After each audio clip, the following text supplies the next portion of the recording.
It looked like a crime destined to go cold. A brutal murder, no witnesses, no clear suspects. But among the chaos, investigators found something that seemed trivial: a torn matchbook left on the floor. What most people would dismiss as trash became the clue that cracked the case wide open. This is the story of the Matchbook murder, a clue left behind. It was a stormy night in 1992 when police were called to a motel on the outskirts of town. Inside one of the rooms, they discovered the body of a young woman. She had been brutally attacked, and the scene was violent, suggesting a sudden struggle. The victim was a traveler, someone just passing through. That made the investigation harder. She had no ties to the area, no enemies that police could identify, and no immediate leads.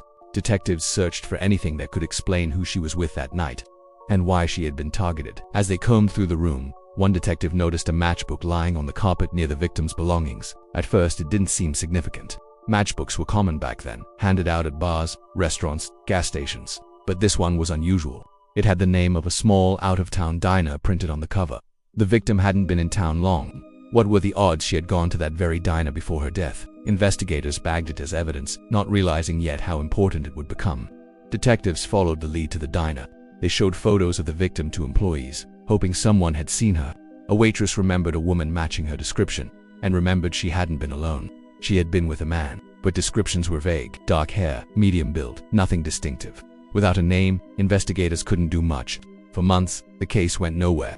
The matchbook, though noted, couldn't point to a specific suspect. It was simply a link, one that kept the victim's last hours alive in the minds of detectives. Years passed, and the case grew cold. But the matchbook was never forgotten. In the 2000s, with forensic technology advancing, cold case units began re-examining old evidence. Among the items the matchbook, careful analysis revealed something overlooked the first time: a faint partial fingerprint pressed into the glossy cardboard, too faint for the technology of the 1990s, but perfect for the new digital scanning systems of the 2000s. When the print was enhanced and entered into the national database, investigators got a hit.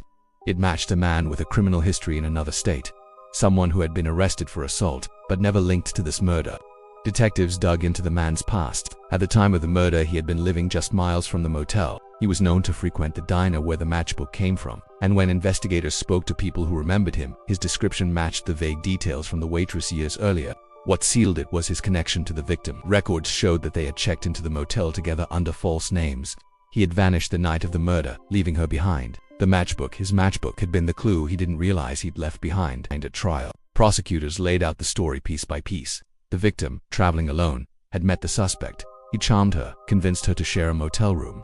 But what began as companionship turned violent. The matchbook tied him to the diner, the fingerprint tied him to the room, and the timeline tied him to her final moments.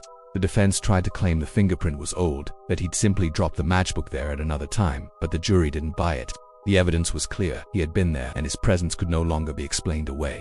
In the end, justice was delivered. A case that once seemed destined to fade into history was solved, all because of a torn matchbook left behind on a motel floor. The matchbook murder is a reminder that in forensic science, nothing is too small. A scrap of cardboard, a smudge of ink, a single fingerprint.